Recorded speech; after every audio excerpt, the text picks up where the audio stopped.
You are listening to the new man beyond the Macho Jerk and the New Age Wimp.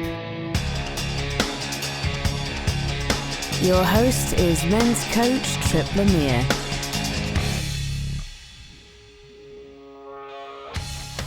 Do you know any white guys with dreadlocks? Could you be in a cult without even knowing it? And is it possible for science and spirituality to coexist? My wife Alyson and I decided to have a coffee date with microphones. And this means I got to ask her silly questions, and she did what she normally does, dig down to find the deepest, grittiest stuff she can find.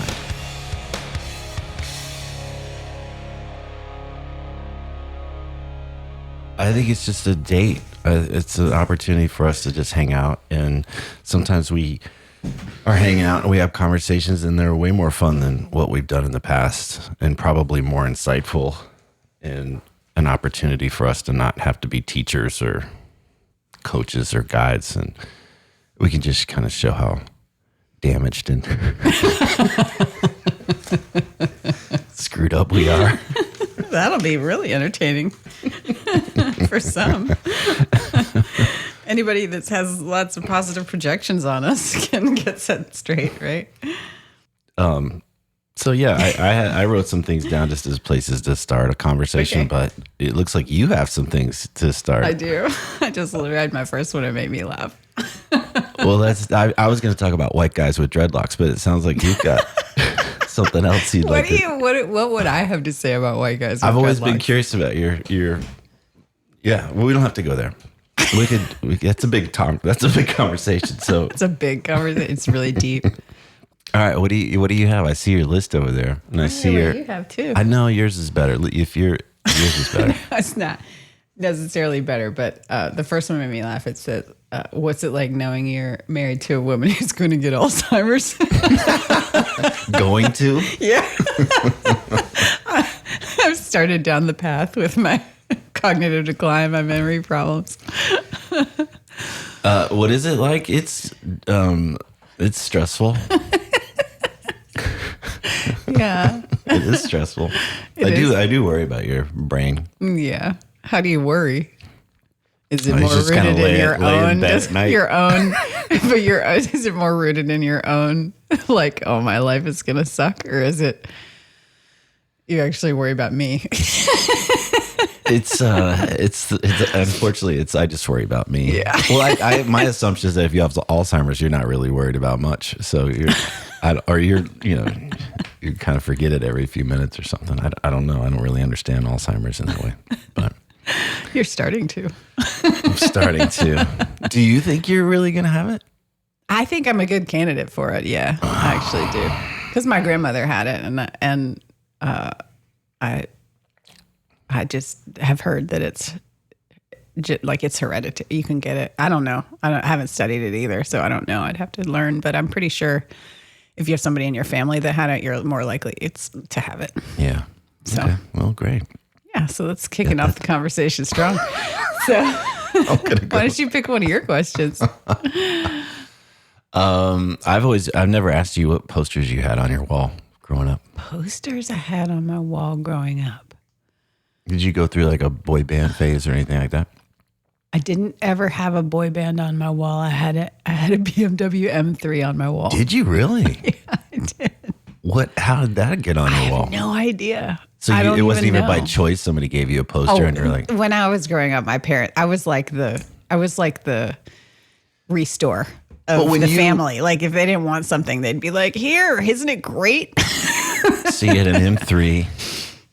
I had an M3. That was kind of all I had on my wall. I didn't have. I'm trying to think. What about when you like? Okay, I'm a teenager. I am my own person. This is my room now, and I'm going to claim it. Well, so. I mean, anybody that went, if you're talking about teenagers. So when I was a teenager and I was at home, the BMW M3 was the only thing I had on my wall. Cause so sad. One whole wall of my room was like bookshelves. So there was just a bunch of shit on, like, it wasn't just books, but there was like, whatever, I don't know, whatever, horses and old dolls, or that's not me. I don't have my phone. That up was here. totally you. I don't have my phone up here. You know me. I don't take my phone anywhere. I think you just leave it wherever I am, and I have to hear all of your. Your phone is right there. It wasn't it though. That was somebody else. All right, so you didn't. You had a boring wall. I had a boring wall. You didn't go through puberty? When I was a kid, I put stars all over my ceiling, and so that just stayed when I was a teenager. And then when I was an older teenager, like I'm gonna have my own identity, I went away to boarding school, and the walls in boarding school were like, they weren't drywall. It was like, concrete. Yeah. And so you really couldn't hang. They had those sticky things, and I don't remember if I put. Oh, I do remember. Actually, I did. I had ski magazines. I was really into skiing. Okay. So, you'd have these gummy, like it looked like gum, and you could use that to hang stuff. And I would I would tear things out of the ski magazines, like beautiful mountains, snow, big, deep, snow and deep carvings. Yeah, so no John Stamos. I just figured you looked like you were a horny teenage face and you had boys on your wall. I never had anything like that on my wall. I mean, anybody that knew me from boarding school, please call me out if I'm missing something. But I'm pretty sure it was all skiing. It was all downhill skiing. Wow. And BMWs and skiing sounds like a dude. Pretty privileged. Sounds pretty privileged. What? Yeah, I guess so. When you spin it like that. Anyway. I was a big fan of skiing. I skied a lot. All right. That was the one. I thought that would be more interesting. Yeah. I'm sorry you can't tease me about boy bands or anything. All right. Yeah. Moving on. What's your question? You got your turn. Well, what did you have on your walls? You had Ferraris on your walls, didn't you? I was definitely women on your walls too. Well, that was the thing. That was I was definitely in the car surfing. I got into surfing, and there's a lot of pictures of surfing on the wall. And then I was unashamed to have pictures of girls on my wall, like swimsuit. The Sports Illustrated swimsuit issue came out, and it was that was I just plastered my wall with girls in bikinis. Was it like Chrissy Ireland or Christy? What was her name? I don't know, but you know who I'm talking about. Yeah. And then her. Or was it like the older? What was Cheryl Tiegs was kind of older. No, I don't think I think she'd moved on by that point. But yeah. So who did you? Who did you? Elle McPherson. Who did you jack off to the most? I don't know. I was never like looking up at my wall and pleasuring myself. Oh, come on. I don't. No, it wasn't like no. So what do? You walk in your room and just by being in it was just like, isn't this a wonderful place with nude women? It just helped you get aroused, and then you were like, "Hey, I got an idea. I'll stare at my pillow." It was just awesome. It was just like, isn't this a great place? We got cars and surfing and beautiful women, and this just feels right. The more I hear of this story, the more that I think of you, how hard you've tried to align your life to be like this. It wasn't like it needed to be arousing. It was just like, yeah, this feels good. You say that every time we drive to the beach and you see women in bikinis. You're like, this is just right. Well, isn't it? It just feels. This is, that you're living in the right place when people are willing to be naked and they're just comfortable walking around without clothes on. We've talked about mirror neurons. Yeah.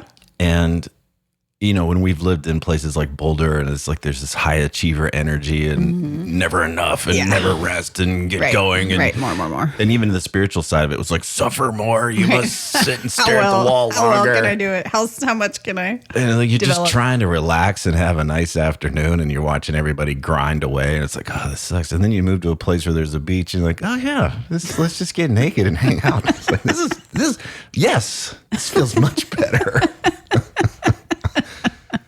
My people, even at a young age, I remember a buddy of mine. His dad had Playboys, and And he pulled the move like he didn't think his dad would notice if he stole all the centerfolds out of them.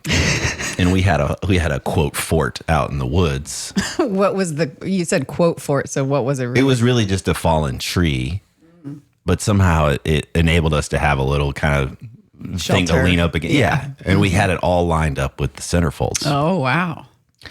I remember he put them all. We just kind of stood there like, this feels great. Yeah, just like this is good. This is nice. So, but we all now know your sexual preference. Well, but I just remember like the parents obviously found out about it, but I was baffled when my mom, she was like, "So I heard that what's going on at your fort? And there's pictures of girls." And I was like, "How did you know?" Was it really only like 20 feet from the house? It was just across the street. No, it's just like, I love how kids think that they're just like, no one's ever going to come over here. Nobody's going to see me. Which had to be humiliating for the dad to know that everybody. It was his Playboys. It was his stash and his, yeah. But yeah, I just remember it was, and it wasn't just me. It was like 2 or 3 of my buddies, and we all just like, yeah, this is the fort. This feels right. There was no culture that was beating us into that. It was just like, yeah, we should be around beautiful naked women. It's just testosterone, baby. Yeah. A lot of that. Okay. All right. Yeah. How's it going? How's this going? It's going all right. How are you doing? I was just looking at the walls in here. It's got a lot of your spiritual stuff. Well, yeah. I mean, we could take that down and put some put some images of racetracks up and bands. We could take some totems down, and that's what you have in your office and in your bedroom now is racetracks and bands, and I don't have a little bit of Alex Gray. I don't have any naked girls though. I just have pictures of you. I have pictures of you naked. Easy on the wall for our daughter to see. Mm-hmm. I want to see that. I haven't seen that. Is that like on the inside of your closet door? I just wanted to see if you freak out. All right, your turn. Okay. I really want you to do the car chases when you watch car chases on TV. You watch the police car chases, but then you narrate them like Top Gear, where you talk about the car. You're like, you really get to know how a car can handle when you watch a police car chase. You do. You learn a lot about a car. I really wanted you to play a car chase like now or, at some point. Play a car chase, and then you can describe what's happening, what the car is, and then you can be like, "Oh, look at the front torque!" You do it all the time at home and in our home. Well, it is amazing. I'm always amazed. Like you think you're gonna get away in that, like you think that's gonna work. Like it's right. But the way that you the kind weight of watch distribution and in that react to vehicle it is just wrong. The horsepower, you got no torque. You got no. It's just except for you've watched those videos and also you've been like, wow, that's a pretty good car. Yeah, there's been some good cars. Certain cars that you're really impressed by. So I thought that could be kind of a fun series. Like you just pick like. It made me want to buy it when I was like, man, that's handling really well. Yeah. Today we're gonna get the Ford Frontier. I mean, they're gonna beat the shit out of this guy when they pull him out of the car, but that car did really well. Yeah. All right, that's a good. Yeah. Okay. So, all right, I'm not gonna do that. Yeah, that's what I thought. Okay. I don't think it'll be anywhere near as funny. Oh, it would be so good. Though. How many friends do you have in cults? What? How many friends do I have presently in cults, or who have been in cults? Do you know any friends? Yeah, I know people that have been in cults. Me too. Is that one of your questions? You need to ask You need to ask it in a different way so it creates a conversation. Oh. That's a yes or no question. No, it was a number question. Count how many people? Yeah. Oh man. Well, do I include clients? You have. That number jumps if I include clients. I'm trying to think if I've coached anybody in a cult. I've coached people that have been in cults for sure. Yeah. It's very common. It's a lot more common than you think. Yeah. Well, I think cults are. Here we go. I gotta be careful with my words. I was getting ready to say, I think cults are cool in that way. what I meant to say, the reason I mean to say that is because all of them typically offer something to the person that is genuinely helpful in some way. Right.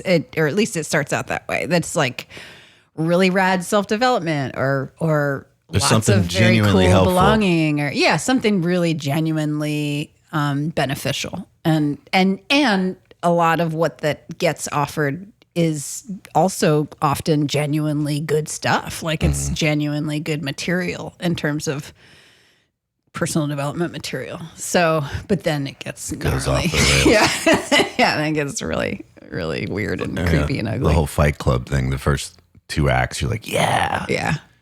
Let's fight this. Right. Let's take our lives back. Wait a second. Right. Wait a minute. What's going on? What's happening? We lost the plot. That's a lot like that. Yeah, exactly. Okay. So Have you ever yeah. come close to getting sucked in? Never. No. I think it's just, maybe that's the luck of being an introvert. I'm not sure, but it's just like anything, if people are kind of get into group mind, group think, gaga over a thing, I start to lean back. Yeah. Like there's just something about that starts to creep me out. Ken Wilber was like that. I mean, all respect to him and all that he's done for many, many folks and their intelligence, but an understanding of things. But I remember, working for him and being, the people that would come around him and would want to be just in his proximity to him felt cult-like. He wasn't doing he wasn't actively doing anything to do anything cult-like. He just, would use his smarts and shared that. But It's amazing that people want to step into that. It's not like they have to be that coerced to do it. They want to. Yeah, well, and I'm sure people have done loads of studies on this. I have not studied it that much, but there's got to be a thing around proximity to if somebody's offering something really good, right? Think of it as light, like proximity to light, like they want moths to light or something. They want to be close to that source or the power or the thing that makes them feel good or the thing that makes them feel special or the thing that helps them feel like they're really evolving. I think in Ken's case, there was a lot of smugness around the people that knew and understood Integral and people that didn't. And You're talking about me at this point, but go ahead. yeah, maybe.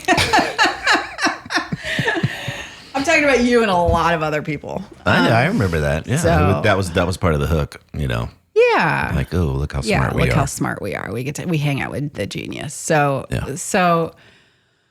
yeah.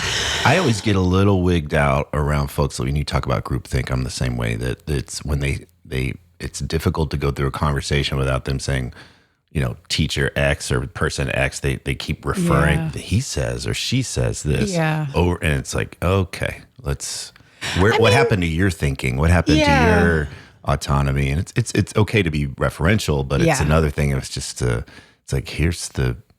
Like so and so says X, and it has a weight of this is the word, this is the way kind of thing. And I get tingly around that. And it's like, we're heading down the road here. Yeah, and I think I feel that way about everything that's not even cult stuff too. I think about Buddhism, all right, and I went to a Buddhist university and was really not. It wasn't a primary reason that I wanted to go to that university, but it was a huge, it was like a Buddhist university. So I was going to be doing you guys need to back off this Buddhism. I was going to be doing some mindfulness and learning about some shit. And I remember really after, practicing a certain number of whatever days or years or whatever it was really, and having enough of the, Buddhist teachings in my field of really getting like, oh my God, this is actually so helpful. This is so helpful. But I also remember people like trying to have conversations with them and essentially them just wanting to be a meditation teacher in the moment. Like think like how Pema Chodron would talk to you about anything that that's going on for your life. She would turn it into some sort of teaching around like, yeah, it's all groundless and you're going to have to work with your discomfort around that. And I remember feeling like, oh, this sucks. Like, I just want to talk. Where's the person? And it's not, none of that's wrong. Like whatever they were sharing was accurate. It would be genuinely helpful. Well, I think that's what we're speaking to is it's kind of creepy when the more we get into something, when the more we get into something, we lose ourselves. We lose our essential self. We lose the part of us that is genuinely us, and we just become a parrot. We're parroting what we've heard or parroting what we've read. And it's like, well, where'd you go? And I always appreciate we've been around, we've had a few Zen quote masters in our lives, and we've had them into the house and they drank with us. So yeah, those are the best. Because that's what Zen masters do. Those are the best ones. Zen masters drink. Look it up. But yeah, they could, I guess they go through that phase. Maybe they drop it and just come back to they're able to be themselves and be a regular guy on the street and drop the whole ascensionism thing. Yeah, that was the thing. I mean, because I wanted to speak to what you were saying before you talked about having Zen masters in our home, but it was like, I get that when it's happening for a person, you talked about them losing their sort of core self or essential self. And I think that these are the tools that help them come around or come back to their essential self or find their true self. And so they want to maybe share it because it's really helping them, or even as they're actively talking about it, they're actively like trying to, work it in themselves or whatever. And so I'm thinking like, well, maybe it's not their loss. Maybe it's not more nuanced. Like they're not always just completely lost, although there's plenty that are, but maybe it's just they're actively practicing whatever they've been inoculated into, and in the name of finding themselves. And because you think about Junpo, he was somebody that could totally dish it out, but he was so street. He was so he landed, and I feel like that must have come on the other side. And this is why I think cults are what they are, is because they're sort of like, oh, if I do this enough, then on the other side, I'll find myself, or I'll find whatever enlightenment or whatever peace or whatever it is. And so, but he was a great example because he was very much himself all the time, and he could still, throw down some good teachings too. Yeah. I remember on a retreat with him, you'd go and you'd have time with the teacher. And I remember I walked in there and I was just kind of expecting this to be a pretty stiff ordeal because, he could be such an intimidating guy. Yeah. And sat down and was just looking at him, and he's like, "What's up, man?" And I was like, "Is this a trick? And you're going to hit me again?" He'd already hit me once that day with the stick. I was like, I don't know how to act right now. I don't want to get hit. I loved him. Yeah, he was great. All right. Well, it's your turn. I really would like to know about the arc, your arc. Oh, boy. Are you paying attention to me? Because you're looking at your phone. No, I'm looking at my questions. Oh, okay. You want to know my arc? The arc of your spiritual faith, because I don't see you as a person that has, quote, faith in pretty much how would you define, what is that? That's a big word. What's faith? Yeah. How would you define it? Because the question is for you. I think faith requires, the essence of faith is it requires us to believe in something we can't see or touch, or we can't use the senses to validate. And so it's a sense of, I know it's there. The faith is, I know it's there, but I can't show it to you, or I can't prove it.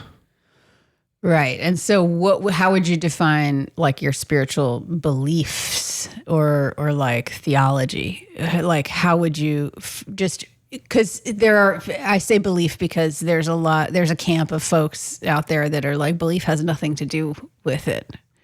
So, and I think that you might be one of those people that's like, it's not about believing in a thing or not.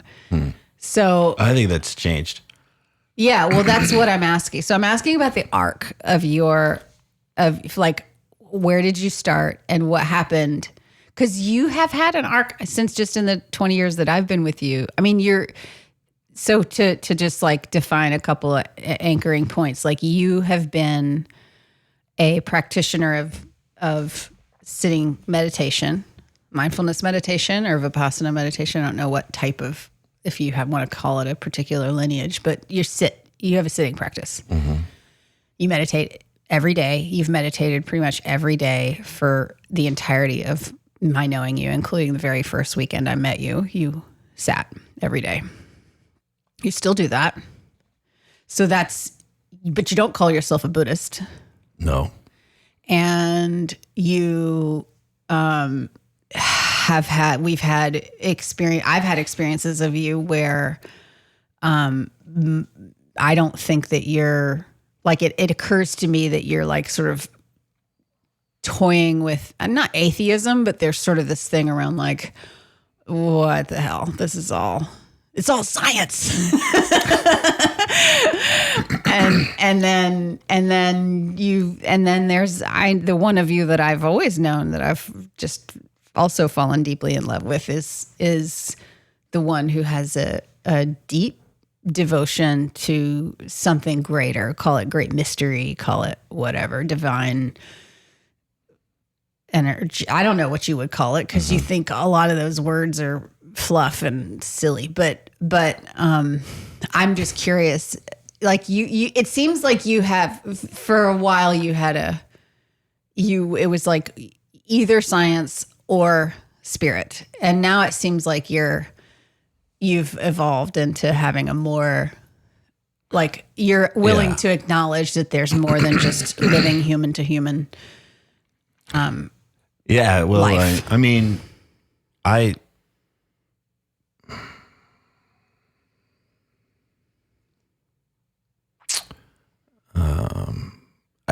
so if I go back, I from a very early age, I had a sense of an otherness. I can look back and see that it's always been there. But I grew up in a culture in a southern rural town where there were more churches than almost houses, and we didn't go to church. So I grew up with kids telling me I was going to go to hell. Mm-hmm. And so this notion of that kind of world where there was this, punitive. Yeah, it was just foreign and crazy to me. Mm. And also really confusing.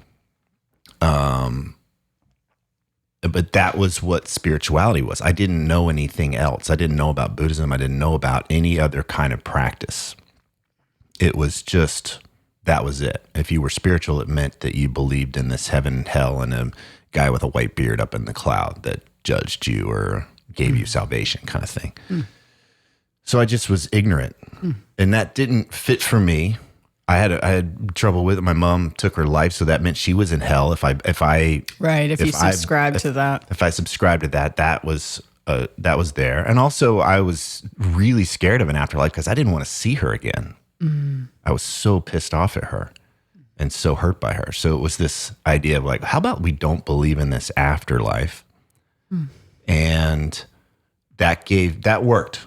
That worked. But it was also condemning of anything, quote, spiritual. But I felt this huge hole in me, and I struggled with it. And it was, as a musician and my artsy fartsy ways, I worked with that. Was a lot of what I talked about. And I always envied, in your lyrics, you mean? Yeah, and I always envied people that had that. I was like, God, that would be fantastic. Mm-hmm. But I can't get there. I can't do the algebra in my head to get there.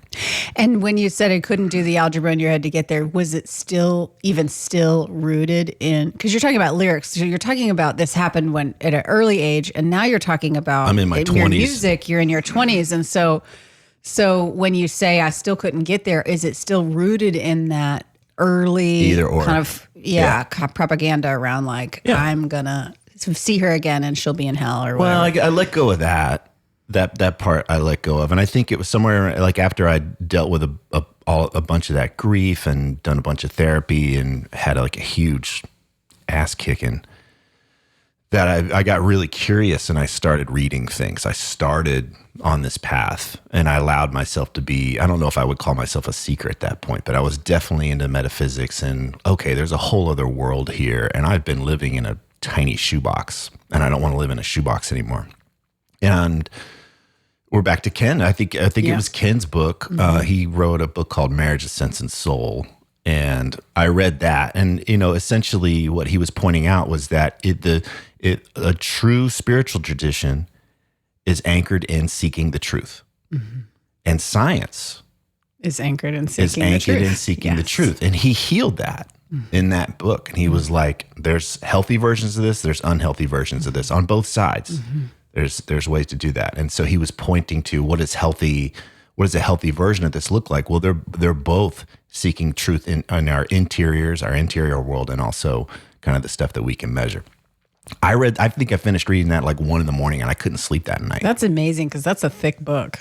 Well, I didn't read the whole thing in one day, but okay. Yeah, SES was a monster. But but that Marriage of Sense and Soul, like it was like, okay, I don't have to do this algebra anymore. Mm-hmm. There's room for all of this.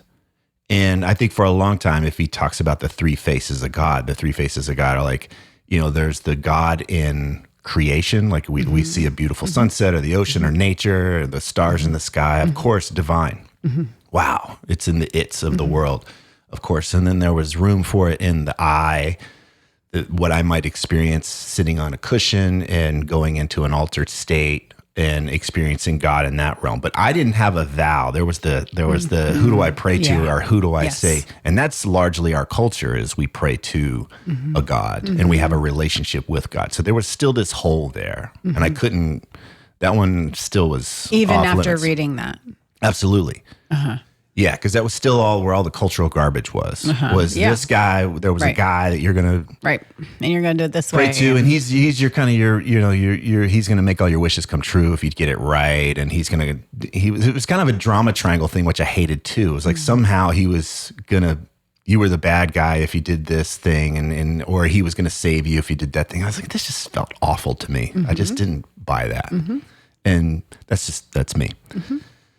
So I think for a long time, my spiritual world gave room for the I aspect of the divinity within me, the divinity within you and all the people that we meet. Yes, absolutely. And the divinity in all things, all of creation and that kind of thing. That was it. But I still really missed the unseen. Just the actual relationship with. Yes. And yeah. Yeah. So, well, you just stopped. What happened? You're just like, and goodbye. We're stopping now.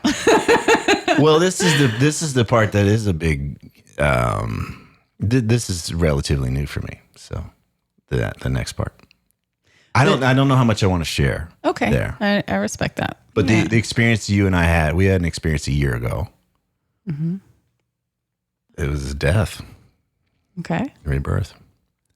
And I got my ass handed to me big time. And how did that impact your relationship with like the I thou relationship versus I it or I you or I me? I'm going to tell this, but I might not share it. Totally fine. So that experience rippled, as you know, for weeks, months even. Yeah. But in the first few days, I really struggled. I really even struggled with like what was real, like what realm I was in, even though I was able to drive a car and whatever. There was just like close my eyes and it was like, oh, whoa, here we're and there was some crazy shit happening in my experience, and I asked for help. I got down on my knees and I asked for help. And I got it. And it was there. And so what happened for you when you, in that moment after all those years, when you were like, I can't do this part, and then suddenly needs must? I think I was so afraid that I would be let down if I asked for help, which is a core wound. But so to expose myself and say, please help me, and not even know who I'm asking. You were available to help me, but that wasn't the help That's that I needed. not what you needed. Yeah. And but I feeling that, like actually feeling it. And I had an experience of this even the other night. But having an actual experience of being held and loved and cared for. A direct felt experience. Yeah. Shifted everything. And I don't know how to make sense of it. And I have to just be okay with that.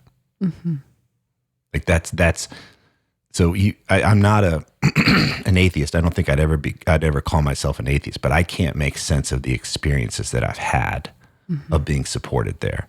And I'm speaking as somebody who doesn't feel like I can be supported. Right. I'm aware. I get accused of this from my friends. And your wife. So it's mind-boggling to me to feel supported. That's usually what mystical experiences are for people. Yeah. It's awe-inspiring and mind-boggling. Yeah, mind-boggling. It doesn't make any sense. And it's like, well, it's going to go away at any moment. It's going to disappear and I'll be abandoned again. That kind of thing. So, but that, I had that experience and it was shocking how it was so close the whole time, if that makes any sense. That makes a ton of sense to me. It was right that there. experience was right there all the time. And then I felt like such a moron. And I bawled and I cried my eyes out and I just was like, I'm so sorry. Of course, it's not about it was that. there. There was just utter forgiveness and acceptance and just like laughing, like it's totally cool. You're not hurting me. Time is a construct on our end. You're not hurting me. Yeah. You just kind of fucked yourself. That's exactly right. But it was really just my own sadness that I'd pushed it away. But I don't know if there was anything I could have done differently. But I think that brutal experience, my intention going into that was open me up to love, like open me up to live with an open heart. And boy, the means by which you got there was pretty brutal. I think I was expecting love and light just to be blasted with it. And it was like, no, we're going to shove you into the deepest, darkest, most horrible place you could go. So that the only way out is to crawl out on your knees asking for help. Because you're not going to get out of here alone. You're you because you're you. And I can look back on that experience now, but at the time it didn't make any sense and it was confounding for weeks. What the fuck did I do? Yeah. But now it can make sense through that lens that I would have an experience that would be so intense and so horrible that there was no way that I could get out of it by myself. Yeah. And there was no way that I could get out of it with all of your therapist and all of your ways, all of my friends and you. Like it was just even working with professionals to help me integrate after that session was still just like, nope, we're not getting there. And then it was, nope, there's the only way out of this is you're on your knees. Yeah. Not in a punitive way. No. But that was just like, I've tried everything else. And it's going to be through love. You have to go through love. The only door was you're on your knees. And I was like, man, I cannot believe this. It was just so unbelievable. So unbelievable. Yeah. And still is. I just laugh like that. It was just the 180 degrees from what I thought was where things were going. And, just any ounce of hubris just gets squashed, just gets destroyed. Amen to that. Thank you, Jesus. Are you speaking about my hubris in particular? I'm speaking about your hubris in particular. Thank y'all. Whoever did that. Yeah. What do you so I still practice. That's part of my practice now is that relating. So when you say you still practice, you mean you still practice relating with the unseen, relating with and it feels I just have to manage these parts in the boardroom of my brain that are like eye rolling, but it calms my system. Yeah. and it calms my being. Yeah. To have a relationship with the unseen, to have I talk to you and I listen to you and we relate. And even though it's just so uncool to these other parts of me that want to have all the answers and, all the rational stuff, I just can't deal with that. Yeah. And it's like, whatever. It's like, I don't care. But that was, it was shocking that was the doorway that presented itself. Yeah. Very dark room. What do you think would happen if you did that experience again? Fuck. I don't know. I've been thinking about it a lot because it was a year ago this week. So it's been on my mind. It's actually spooked me. Do you go through things like if on the anniversaries, like you kind of relive the... Yeah, somatically, yeah. I've been doing that. Yeah, I've been going through that this week. So... what would happen if I don't have any desire to do that again. I'm just thinking, the question is, what do you think would happen based on your journey I couldn't, from fuck no. where you've been? I don't know. I have no idea what would happen. Would you want the love and light experience again? I know better than to ask for it. That was just complete surrender. It's like, there's just no... Who the fuck am I to ask for anything? Like, there's just like, and even, I had a dream last night. Where I was part of a group of men, and it felt like we were going on like a men's retreat to another country. And before we were supposed to go off somewhere, we met in a restaurant or whatever. And then I was isolated from the rest of the men for some reason. Nobody spoke English. And I was sitting at a bar, like in a restaurant, and somebody came in front of me and held, like, there was a container, almost like a little bit bigger than a pint of ice cream, and placed this container in front of me. And I was just like, okay. And then it had little windows or whatever, and it had this creature. It wasn't a snake, but it was like a giant bug, like a giant centipede or something with all of these things. And somehow the container was getting bigger and revealing more of the creature inside. And he's just looking at me like, here we go, motherfucker. And I was like, God damn, again? Like, are we going through this? And somebody in the back was talking about separation, and here, it's kind of rite of passage lingo I'm hearing in the background. And I just remember being like, oh my God, we're doing this again. Like, I don't know what this bug meant, this freaky thing, but it felt like people were, whatever this group was trying to intimidate me. Maybe even menace me a little bit. But I felt like it was just a relaxing of like, okay. Like, I didn't feel a defensive part of me. Like, in the dream, I was just relaxing and like, okay. Even with the bug. The bug was so freaking weird.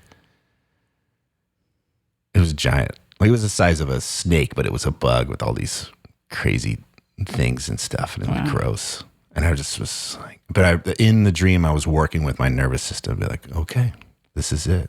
This is what's happening.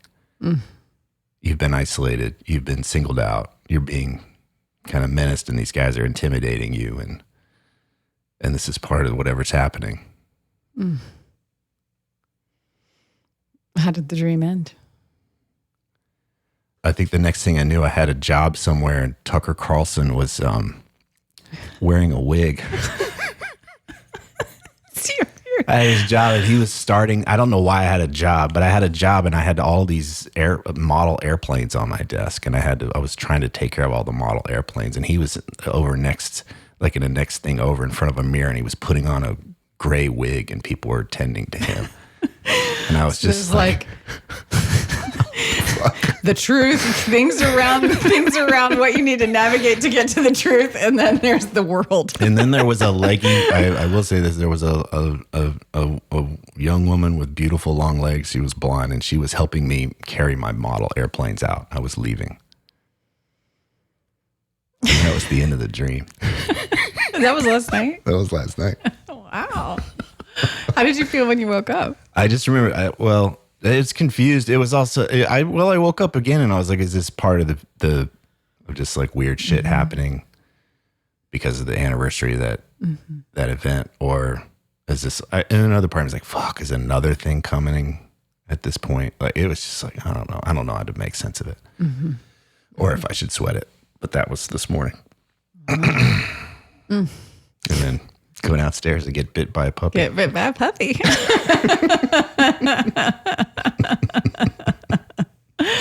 That's right. Did that answer your question about the arc?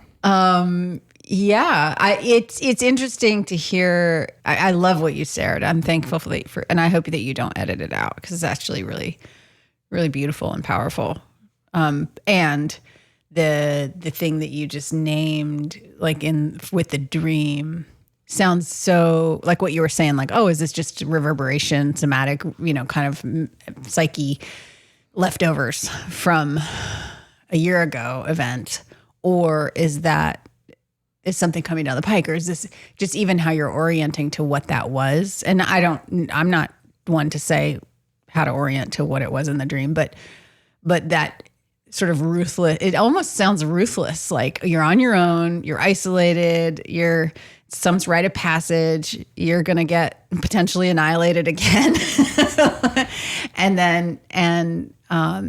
The difference, the thing that feels like it has been integrated is where you, in the dream, you were like, all right, okay.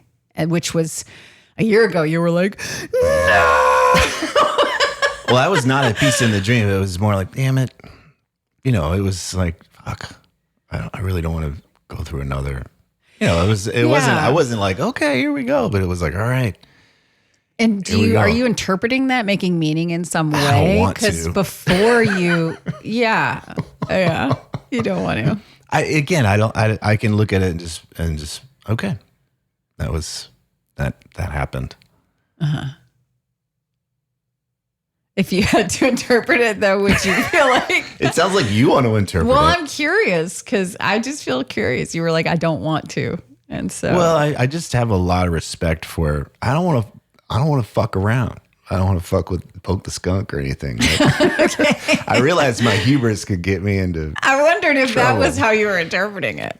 Actually, was like, oh, I've separated enough from all that happened to where I need a reminder or something. No, I feel like that ass whipping is around every corner. Okay. Do you want to? No, I don't. I really don't like interpreting people's dreams. I don't think that that's fair to them or anything. And I don't presume to know anything either. It's your dreams. So when I think about, I guess my question is more like, when you connect with this other energy, I'll just say it like that, otherness. I don't know what you want to call it, that you had no relationship with, and now on the other side of the experience you had a year ago, you now have a relationship with it.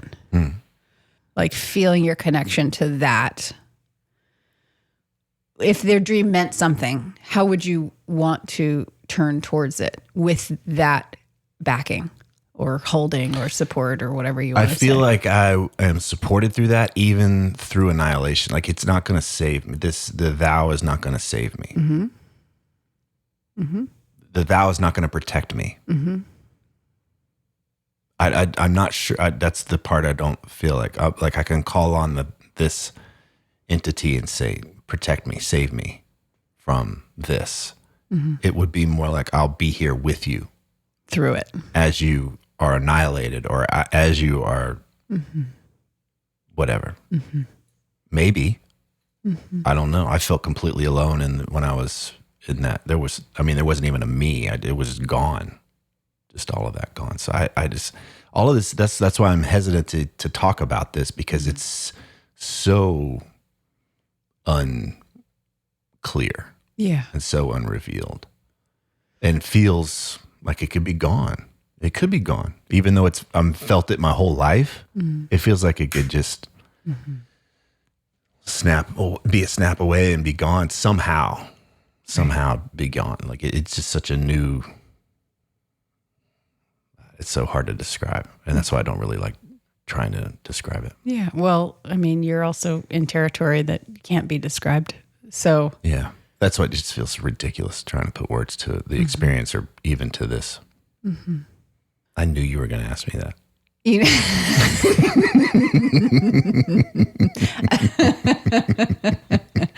Well, that's just part one. I mean, I want to ask you more about it. Okay. But this is supposed to be kind of fun, and I Well, forgot. it is I fun forgot for you me. do dating. I forgot how you do dates, which is like grill. I wasn't trying to grill you. It's Grill a it's just motherfucker. what's interesting to me. I don't. What am I going to talk to you about? Like what brand of shirt do you like? What model airplane do you want to build next? What wig do you want to get? What girls did you have on your wall growing up? What girls did you have on the wall growing up? Well, you're stuck with me. You married it. All right, I love you. I love you too. Don't have dinner or lunch with Alyson unless you're not willing to go there. I'll think of ways to be more. You get to be Not exactly so as you are. I don't want anything to intense. change. Just know it might come back. Oh. Oh. Well, I don't have to answer anything. Okay. You're right. Okay. Good date. Good date. Bye. If these interviews are helping you, please leave a positive review on whatever podcast app you use so that others can discover the show more easily.